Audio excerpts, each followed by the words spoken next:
Welcome to the WWE Podcast, the most passionate and authentic wrestling analysis on the web. We've got you covered with every Raw, SmackDown, and NXT show, giving you a no bullshit opinion. We know you love wrestling. We do too. So let's get this show underway. And that's the bottom line. What? 'Cause Stone Cold said so.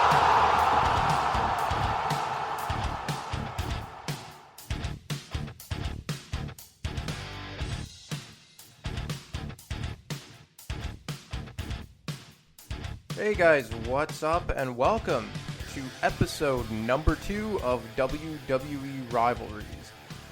This week we are going to be diving into one of the most historic rivalries in The Undertaker versus Triple H, and one that is, for all intents and purposes, about 2 decades long.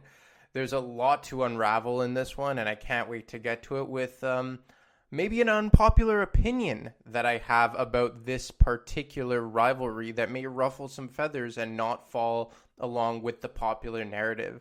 But before getting into that, welcome everyone. I had largely good reviews for the inaugural show of Shane McMahon vs. Kane, and I'm hoping that maybe you guys checked out some of their matches, the Unforgiven match, the ambulance match at Survivor Series, or like I mentioned last week, Survivor Series 2003 as a whole, which was just, what a time for wrestling that was.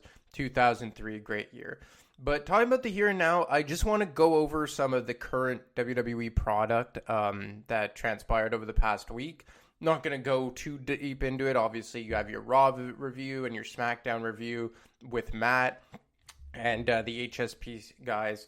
So I'll just keep it very brief. I just want to touch on the 2 big storylines going on, and I'll start off with the big return of the big dog Roman Reigns. And look, as far as The Fiend and Braun Strowman goes, I got to say I've largely enjoyed that program. I think it's been one of the more intriguing programs that WWE has had in a while, in large part due to just how damn good Bray Wyatt is at whatever he puts his mind to. And I think WWE playing on their past history with one another is a lost art in WWE, where it's almost as if they think that all of the fans have memory loss and they don't believe that fans remember past things. But I found it really cool that they brought you back to how Braun Strowman started, which was the big goon for the Wyatt family. And the match itself, I wasn't crazy about. I found it kind of sloppy at times. And, you know, I think, unfortunately, the match was a means to the end, and the end being Roman Reigns. And look, I said it with Matt back in March when it was first revealed that Roman Reigns would be taking time off from WWE given the COVID-19 pandemic, that whoever took the reins as the Universal Champion, in this case it ended up being Braun Strowman, or now the Fiend Bray Wyatt, it was just a placeholder. It was always known, at least in my mind and the mind of many, that Roman Reigns would take his rightful place atop the SmackDown roster when and if he returned. And now, what is it? 5 months later, he has returned. He's already been instilled in a championship match this coming Sunday at Payback, which, on a side note, the quickest turnaround of all time for a pay-per-view, I do believe. But look, it's unfortunate to say, but in my mind, I think it's all but a slam dunk that Roman Reigns walks away with the Universal Championship. I think it was a slam dunk that he was going to go over on Goldberg at WrestleMania, especially when you consider that Braun Strowman won the championship against Goldberg. And I think WWE was just biding their time until Roman Reigns got back on a full-time basis to completely pull the trigger on him once again, making his way up to the top of the card. And you know what? It's been 2 calendar years since Roman Reigns has been Universal Champion, when he relinquished the title in late 2018 amidst his cancer diagnosis. So I can't be all that upset about it. And look, I'm talking as if it's a sure thing. And for all I know, maybe they'll keep the belt on The Fiend. But I'm just not too confident in that. I think Roman Reigns will walk away with the championship. And I guess it'll be a nice change of pace. Like I just said, he hasn't been a world champion for 2 years. And he never technically lost that belt. He relinquished it. So, hey, maybe it's well-deserved. And hopefully they will add some more depth to that Roman Reigns character going forward if and when he does take the Universal Championship away from The Fiend post Payback. On the Raw side of things, look, I think that the ending to the WWE Championship match was unexpected, but not necessarily a bad thing. Because I personally thought that Randy Orton was going to walk away with the WWE Championship, and I thought it was a good move. But look, having neither of them get a finish on one another, having it was a clean finish by Drew McIntyre on the backslide, but it's a way to prolong this program. And as we learned, they will not be going one-on-one at Payback, which I do believe is a good thing. Randy Orton is going to be going one-on-one with the new Raw addition in Keith Lee. But look, I think what they did to protect Randy Orton losing to a backslide while also showing Drew as a formidable champion against arguably the best wrestler in this generation, Randy Orton, it came, not to use the cliche, but we didn't see that finish coming.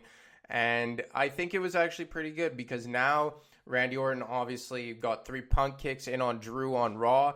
And you know that whatever the pay-per-view is following Payback, which is, I want to say it's Night of Champions, don't quote me on that, but I think it's pretty certain that we will see Randy Orton versus Drew, and I still do believe that when this program does finally culminate between Drew and Randy will come away with the WWE Championship. Maybe Drew gets it back closer to WrestleMania, which I think would be the good decision. I love Drew as champion. I think he's done an excellent job in that role. The best babyface champion the company has had since probably AJ Styles in 2018, I believe. He had a year-long run after defeating Jinder Mahal. Wasn't a fan of the Seth Rollins babyface championship run. But, even though Drew has been excellent, and I hope he gets the belt back somewhere down the line, I do think that putting the belt on Randy Orton would be pretty damn awesome in the here and now until Edge comes back and they could maybe rekindle their feud. But let's get to the reason why you guys are all here, and that is for Rivalries. And this week, as I mentioned before, we are going to look back at Triple H versus The Undertaker. So look, I'll give you a bit of a backstory if you guys didn't watch it back then. The first time these two really came into contact was during the corporate ministry. And if you don't know what that was, it was The Undertaker's Ministry of Darkness formed with the corporation, or a rogue version of the corporation led by Shane McMahon, to really run roughshod on the WWE as we know it. And Triple H, who was part of the corporation at that time, was part of the corporate ministry. But while this was happening, they didn't really come into contact with one another because Triple H was pretty much just a henchman. And The Undertaker was in a lengthy rivalry with Stone Cold Steve Austin and such. So when we first actually got to see these guys lock horns as opponents when they had both reached main event status was by the year 2000 when The Undertaker returned to help The Rock. So what had happened there is that The Undertaker had been missing in action for quite a few months at this point. And this had led to The Rock and Triple H becoming pretty much the faces of the WWE because Stone Cold Steve Austin was also on the shelf at this time. So post WrestleMania 2000, The Rock had a match with Triple H at Judgment Day. And what ended up happening was the Triple H and the McMahons have just formed the McMahon-Helmsley regime, and all odds were against The Rock. The Undertaker returned, helped The Rock, ultimately ending in a no contest. And then what happened at the following pay-per-view, which I believe was King of the Ring 2000, is you had a 6-man tag team match of The Rock, Kane, and The Undertaker versus the McMahons and Triple H. And the championship was on the line, Triple H being the WWF champion at this time. If you don't remember, what happened was, the stipulation rather, was if the team of The Rock, Taker, or Kane won, whoever scored the pinfall would be the WWF champion. So it was a tag team match, but at the same time, Kane and The Undertaker and The Rock weren't exactly all on the same page for obvious reasons. And we saw in this match, Kane turned on his brother, turned on The Rock, and The Rock ended up getting the pinfall on Mr. McMahon, thus becoming the WWF champion. So then they kind of went their own separate ways for quite a while. The Stone Cold Steve Austin ended up returning. The Undertaker began a summer-long feud with Kane, leading to a match at SummerSlam 2000. The Rock and Triple H actually main evented that SummerSlam with Kurt Angle in a triple threat match for the WWF Championship. And then upon the return of Stone Cold Steve Austin, him and Triple H engaged in a rivalry that is one of the best of this time, which culminated in a 3 Stages of Hell match at No Way Out 2001, which I believe Matt already reviewed on Wrestling Nostalgia. So let's bring it to late winter 2001 when these guys finally crossed paths again on the build-up to WrestleMania 17. The main event to WrestleMania 17 is arguably the best main event of all time, which was The Rock, the champion, against Stone Cold Steve Austin. And Matt reviewed this rivalry at length in a 3-part series. And they were just, that build, that match, it was just second to none. At this time in WWE, The Rock and Stone Cold Steve Austin were absolutely on top of their game. They were the undisputed top guys. No one held a candle to them. But while Rock and Austin were the 2 undisputed top guys in the company, you had The Undertaker and Triple H, who were main event guys in their own right. And it was a pretty luxurious time for Vince McMahon to have The Undertaker and Triple H as almost backup guys. Not mid-card guys by any stretch, but as you saw at the main event of WrestleMania 17, it was all about The Rock and Stone Cold Steve Austin. And while everyone thinks of the rivalry of Triple H versus Undertaker as their back-to-back WrestleManias at 27-28, what a lot of people forget is that they first locked horns at this WrestleMania as the co-main event under Rock and Austin. And let me tell you, this was an awesome match, and let's take a look at the preview and the video package to this match and the build to WrestleMania 17. I have beaten everybody that there is to beat. I have taken your heroes. I have beaten every single one of them. The Undertaker? You ain't ever beat me. I'm the dead man. And if you try me, I'll make you famous. Triple H ambushing The Undertaker! He's the guy that makes people famous, ain't you? Yeah. You know what? I'm already famous. You know what I'm famous for? I'm famous for crippling. I'm warning you. You screw with me, I will cripple you. Undertaker waiting for Triple H. What's going through his head, Cole? What is he gonna do to Triple H? Show him to take me out of the game, big man. If I go to jail tonight, you can rest assured I will be out in 12 hours. More police officers try to restrain The Undertaker. He's going to go to jail to get a full taste of the game. I want to press full charges. Don't worry, I'll take care of that right away. Don't you worry. I have a restraining order here. This restraining order is for one Stephanie McMahon Helmsley. And it says that if you come within 25 feet of that lovely young lady, you will be arrested on the spot. Undertaker just gave his brother some instructions. Oh, man, there's no restraining order against Kane! And now Kane is stalking Stephanie, who's running for her life! Please, I'm begging you, put it down! That would be a nasty fall, wouldn't it? But what do you want? I want a match with Triple H at WrestleMania, one-on-one. I can't do that. What? Put it down, please. Hey, sit down here. No, please. No. You've got what you want. You've got your match. Triple H beats The Undertaker at WrestleMania on pay-per-view.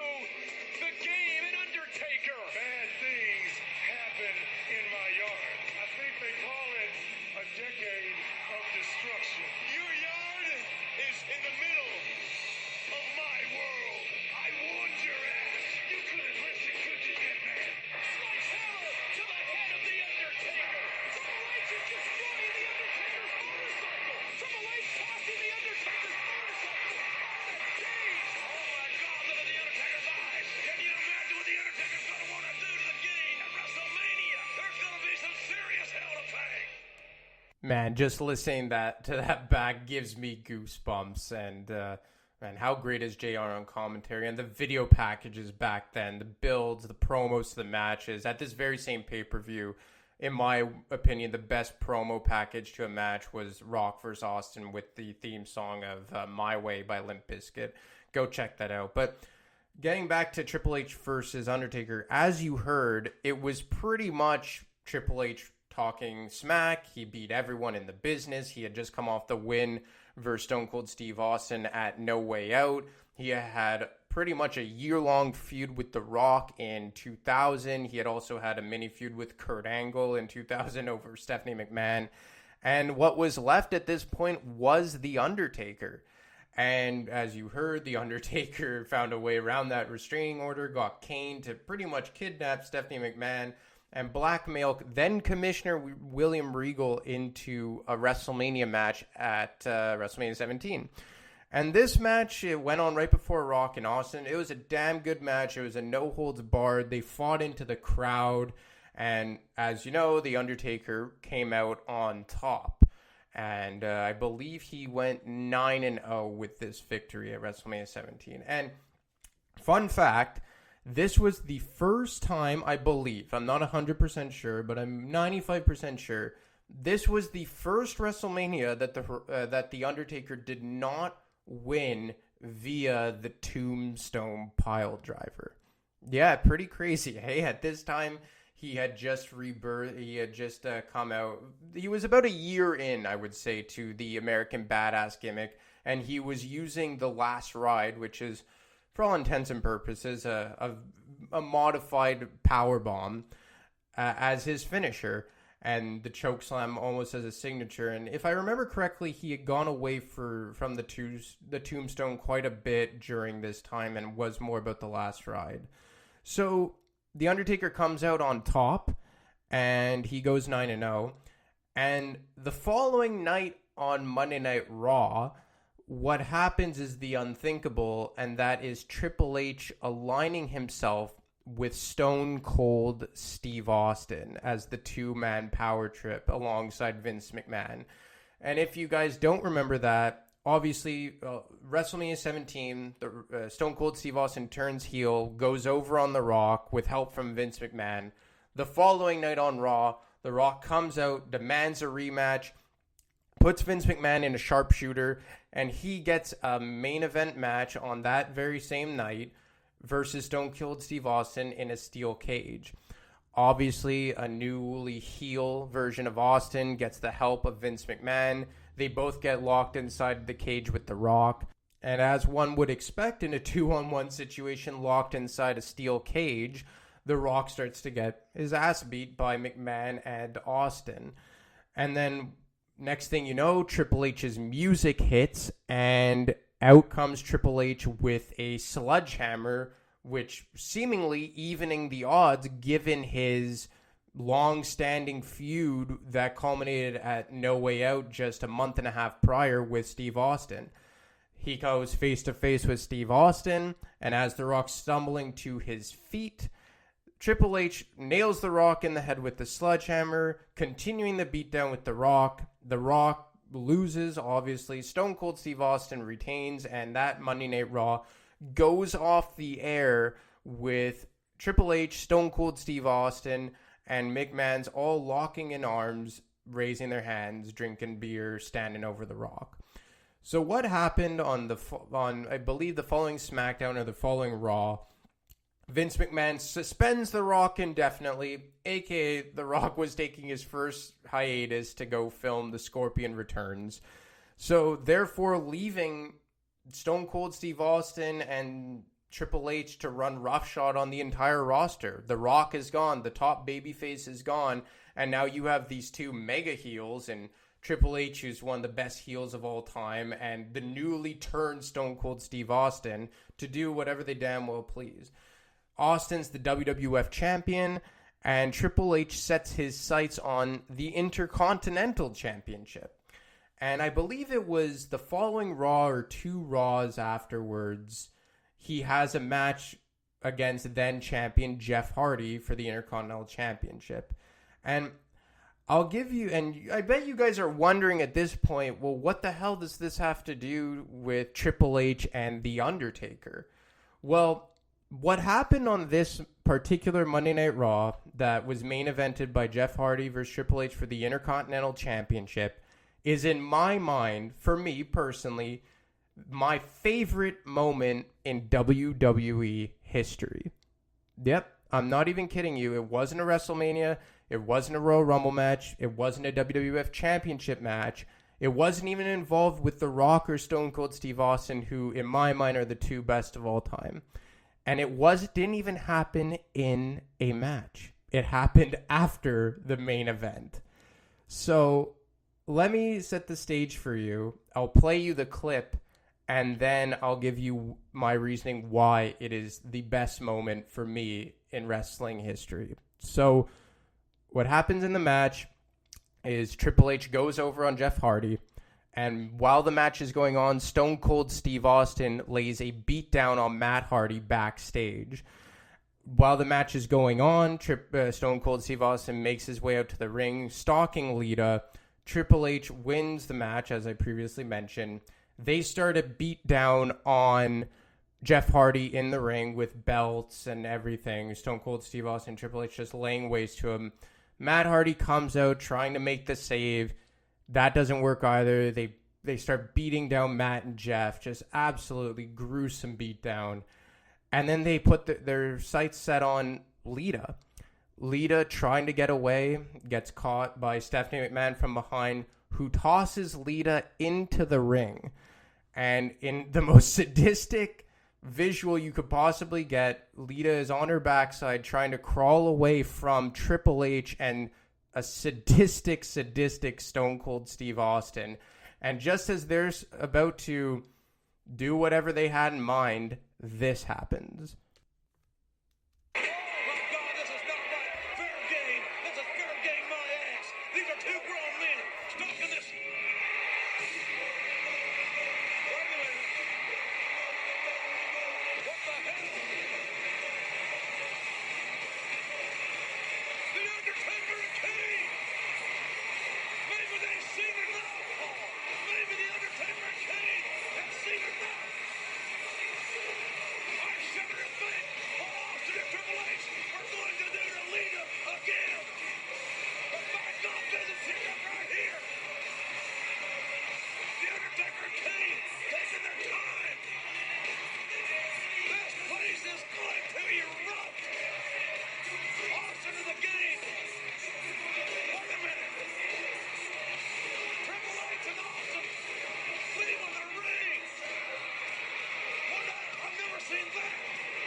Man, what a moment that was. I still get goosebumps watching this clip. I remember being 7 years old about watching it live, and I never popped so hard. So, as you heard, The Undertaker and Kane make their way to the ring as badass as possible. I urge you guys to go watch this on YouTube. Just search up Taker and Kane save Lita. and they just come out of the smoke, the lights go out, the explosion, as Kane's entrance usually has, and Rollin' by Limp Bizkit, which in my mind, my favorite song of all time, best wrestling theme song of all time, and they just slowly waltz down to the ring, and as they get in the ring, Triple H and Stone Cold Steve Austin, like good heels, slither away and live to fight another day, and this sets the tone for Stone Cold Steve Austin and Triple H versus the Brothers of Destruction. And why I think this was the best moment for me in wrestling history is because I've always loved the saves. I've loved when a babyface is getting beaten down in the ring and someone's music hits and a pop comes and a massive pop from the crowd. And that's always been my favorite thing about pro wrestling. As I said, the music is awesome. I found that Undertaker and Kane at this time were just on the top of their personal characters. I loved how Kane's character had evolved to this point. I loved where the American Badass was out, how they waltzed the ring, the crowd going ballistic, JR losing his mind. It was just so great, and like I said, I'm still getting the goosebumps over it. So this ended up culminating in a tag team winner-take-all match at, I want to say it was Backlash 2001. And what had happened is that the Undertaker and Kane won the WWF Tag Team Championships from Edge and Christian, I believe the following week on SmackDown or Raw. And as I previously mentioned, Austin was WWF champion, Triple H was Intercontinental champion. So it was a winner-take-all match, and they had a couple week-long standing feud. They broke Kane's arm. I remember it got pretty nasty, and as I said, The Rock was out of the picture at this point. So the entire show was centered around these four guys because they were holding all the major gold. And as it would have it, the two-man power trip ended up going over on the Brothers of Destruction at the pay-per-view, thus winning the WWF Tag Team Championships. Shortly thereafter, Triple H suffered an injury which kept him out until January 2002. He missed the whole invasion angle, and thus ending the feud between the Brothers of Destruction and the two-man power trip as we know it. So, believe it or not, this was the last time The Undertaker and Triple H would cross paths for close to 10 years. And I could be wrong, so if someone else could point out them crossing paths or going face-to-face with one another in this time frame, by all means, call me out. Like I said, I did not really watch wrestling all that religiously from 2008 to 2011. So if something happened in there, I surely missed it. But for the most part, these guys really didn't have any form of interactions during the Ruthless Aggression era because Triple H became the face of Raw and The Undertaker became the face of SmackDown. And by the time 2002 rolled around, WWE was going through, I would say, a major facelift as a company because the invasion angle had culminated. They were heading towards a brand split because at this point they were approaching 2 years of no competition from WCW, product getting a bit stale. And 2002 is when The Rock and Stone Cold Steve Austin gradually started making their ways out the door. Obviously, Austin walked out in the summer of 2002 and didn't return until February 2003. And The Rock was in and out at this point. I would say SummerSlam 2002, after he lost to Brock Lesnar, is when it really started to hit home that The Rock was leaving sooner rather than later. He obviously returned in January of 2003 to have the program with Hollywood Hulk Hogan to have their rematch at No Way Out 2003, which was essentially just to push the feud for McMahon and Hulk Hogan at the following WrestleMania. Obviously, The Rock and Stone Cold Steve Austin had their third match at WrestleMania 19, which The Rock won, ended up being Stone Cold Steve Austin's final match. And post WrestleMania 19, those two guys were done. That was the last full-time run as in-ring competitors for either of the guys.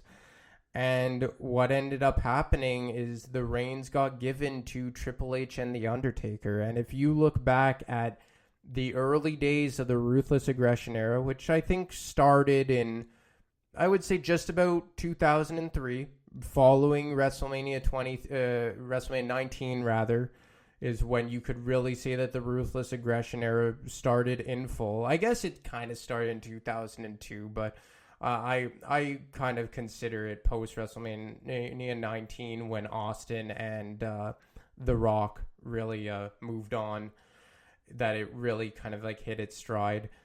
And you really didn't have a face of the company. Obviously, Brock Lesnar was the face, but it caught, but there was always something missing with Brock because you always got that vibe that he wasn't always fully committed. Obviously, HBK had come back on Monday Night Raw, and you had guys on the upswing like Kurt Angle as well, and on the Raw side of things, they were slowly starting to build Evolution with Randy Orton and Batista. Goldberg shortly debuted following WrestleMania 19. On SmackDown, you had the Big Show. So they still had a lot of guys, but they didn't have a face. And while they were looking for the next face of WWE to take the reins that were left by The Rock and Stone Cold Steve Austin, which ultimately ended up being John Cena about 2 years later, you had Triple H and The Undertaker really carry the weight of the company on their shoulders. On Raw, it was Triple H who was world champion on and off for about 2 or 3 years straight, good or bad, but he was consistently in the main event, whether that be versus Chris Benoit or against Randy Orton or Shawn Michaels or Kevin Nash.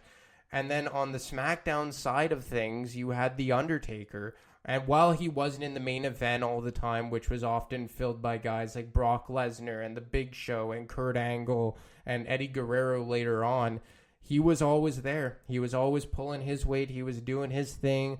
Obviously, in late 2003, he got buried alive, came back as the Dead Man in 2004.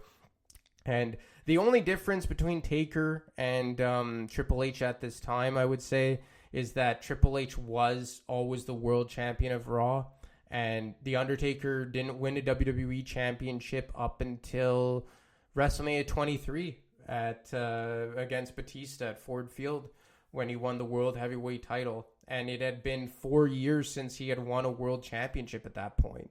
And just on a side note, the last time The Undertaker won the WWE Championship, that was 2002 when he beat Hulk Hogan. And he dropped it to The Rock at the main event of Vengeance 2002 in the triple threat match with The Rock and Kurt Angle. So The Undertaker went 4 years without a world title. And when he did win the championship, it wasn't even the WWE Championship. It was the World Heavyweight title. So, but even though he wasn't always the champion, The Undertaker was the original. Sorry to say, but Roman Reigns ripped this off from The Undertaker. He was the big dog on the SmackDown side of things. So, because the brand split was so solid and strict back then, these two guys really didn't cross paths until it was abolished. And that really started happening in, I would say, 08-09 is when they started getting real loose with the brand split rules. And that's when it started with Taker versus Shawn Michaels. And they had their back-to-back classics at WrestleMania 25 and 26. And Undertaker subsequently retired Shawn Michaels at WrestleMania 26. So the following year, The Undertaker is in the ring, comes out on Monday Night Raw, and this was a rare occurrence, at least when I was growing up, to see The Undertaker on Raw. He was always a SmackDown guy, I would say post 2002. So he comes out on an episode of Monday Night Raw, and before he could get a word out, this happens.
So you're probably wondering why I played an audio clip for you that really had no dialogue, and that's because none was needed. Triple H's music hit, comes out, has a stare down with The Undertaker, and what happens? The classic thing, Triple H looks at the WrestleMania logo, The Undertaker looks back at the WrestleMania logo, they look at each other, and without words being said, we know that these guys are locking horns at WrestleMania 27, which is 10 years after their original matchup at WrestleMania 17. And this was a really good match, a no-holds-barred match, a match that I think was one of the first times that you legitimately thought The Undertaker was going to lose. And what happened is Triple H beat The Undertaker pretty bad. And once again, The Undertaker got the win, but yet again, he beat Triple H with a move other than the Tombstone Piledriver. He locked him in a Hell's Gate and made Triple H tap out in that classic footage and that classic image, rather, of Triple H holding the sledgehammer while being choked out by The Undertaker's Hell's Gate. And if you guys don't remember that, that was kind of like, it was almost like an inverted triangle choke that he started using in the late 2000s, which I found pretty cool. I thought it was a pretty damn cool submission hold. And this was pretty cool for a lot of reasons, because this was Triple H's last feud as a full-time in-ring competitor. Because in the summer of 2011, that's when he really started introducing the business authority type character. As I remember that clip of when he came out and informed Vince McMahon that the board of directors had fired him. And then you had the whole walkout angle, and then John Laurinaitis came into the picture, and God, he was awful. He was really bad. By all accounts, he's a great backstage guy, but on screen was not his forte. And so Undertaker wins their first meeting, and as we all know, they lock horns at the following WrestleMania as well, in the Hell in a Cell with Shawn Michaels as the special guest referee. And this was the first match that I really started noticing The Undertaker as getting up there in age. You know, he came out with the hood. He was bald, of course. And it was a great match. Obviously, there was the Sweet Chin music on The Undertaker that Shawn Michaels did in ring, as Shawn Michaels played his part great as being conflicted internally the duration of the match. He was really having a hard time trying to be impartial in this thing. And next thing you know, The Undertaker ended up scoring the win. And I believe he won this with the Tombstone Piledriver. So 3 times the charm for The Undertaker to put Triple H away at WrestleMania with the Tombstone Piledriver. So The Undertaker goes, how many at this point? I guess he was no, he must have been approaching 20-0 at this point. Somewhere around there. I think this may have been his 20th victory. So this, at least in my mind, was, as the slogan of the match said, it was the end of the era of this type, these wrestlers from this time. Because, as I mentioned before, these guys were the ones left standing from the Attitude Era when all the other ones went away. The Rock went away in 2003. Stone Cold Steve Austin went away in 2003. Kurt Angle left in 2006 rather. He left for TNA. Shawn Michaels had retired 2 years prior at WrestleMania 26 when The Undertaker beat him. Obviously, we know the tragedy that happened with guys like Eddie Guerrero and Chris Benoit, who were big parts, even though mid-card guys from the Attitude Era, but they were still big parts of it. You still had the Big Show and Kane kicking around, but again, they were never top guys. So Triple H and The Undertaker were the 2 guys left standing from that era. So when this match was billed as end of the era, it really was in a way. And I know The Rock competed at this WrestleMania, and he went over on John Cena in the main event. But The Rock, he was very part-time at this point. He had a good run from 2011 to 2013, rather, when he came back on and off during that time. But he still wasn't full-time like Triple H and The Undertaker were to this point. And The Undertaker still continues to fight, but this was kind of the closing of the book on him as a at least semi-regular in-ring guy. And Triple H, too, he really started making his way into the authority-type role after this pay-per-view. He engaged in the feud with Brock Lesnar, where Brock Lesnar broke his arm, and they fought at the following WrestleMania. And this was not the last time that these 2 guys would fight, as they locked horns at Crown Jewel or Super Showdown, and then it led to the following pay-per-view of D-Generation X versus the Brothers of Destruction, which was an unmitigated disaster. And I want to touch a bit on the build to Super Showdown. I believe in Australia that's when they is when these 2 went one-on-one for the final time. And I remember WWE building this as one of the best rivalries of all time, and the best this and the best that, 2 of the greatest. And you know what? This is all true. These 2 are 2 of the greatest. And, I've never been a huge Undertaker guy, but I respect the hell out of him. I preferred him more as the American Badass. I found the Dead Man gimmick could get a bit hokey at times, but, you give it a pass for how good the Undertaker was. And Triple H, for me, is the best heel of all time, so I love these guys. But the best rivalry of all time, I find it hard to say that, because while I love these 2, and it is an excellent rivalry, and here's the unpopular opinion I'm going to give, which I mentioned at the beginning of this show. These guys kind of became a rivalry out of a forced need as opposed to an organic development. And I'll tell you why. And I exclude their original rivalry in 2001 because that was as organic as you can get. But like I said, they were the 2 guys left standing from the best days of pro wrestling of the Attitude and early Ruthless Aggression era. Those were the best days of pro wrestling if you ask most fans. And like I said, Austin, Rock, Angle, Foley, HBK, all these guys were gone at this point.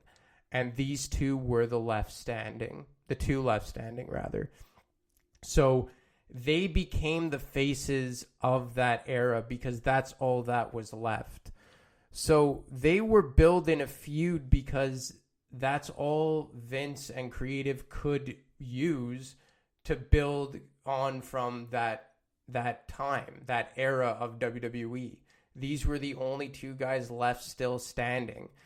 You know, I don't want to take anything away from The Undertaker and Triple H, but they benefited greatly because of the premature retirements of The Rock and Stone Cold Steve Austin. And that's exactly what it was. It was premature retirements. Maybe not Stone Cold Steve Austin as much because they had really done everything they could with him. He had won 3 Royal Rumbles, main evented 3 WrestleManias, 6 WWF championships, because he rose to the top quite faster than The Rock did. But if you look at The Rock, like, he could have easily had another 4 or 5 years on top of his game, and he would have been the face of WWE up until probably 06, 07 if he had never made the jump to Hollywood. And there was still a lot of juice that could have been squeezed out of The Rock. And you saw it in 2011 when he came back. He main evented WrestleMania 28 and 29. I still think he had it in the ring. But like I said, it's not to take anything away from Triple H and The Undertaker, but they became as big as they did in a lot of ways because the path was cleared for them. Between the era of The Rock and Austin and John Cena and Randy Orton, these two were the guys, and they were the workhorses, and they did just a masterful job of keeping WWE kind of relevant and on top during a real time of transition from 2002 to probably late 2004. But as far as their rivalry goes, at times, more the later stages of their rivalry, at times I feel it was a bit forced just because the creative team had nobody else and no other superstars from that era to work with. But all in all, a great rivalry, a long-standing rivalry, a lot of matches to draw from. And look, guys, I hope you enjoyed it. This was really, really fun. I would urge you guys to go back and watch some of the classics between these two. And look, I'll catch you next week, and you take it easy.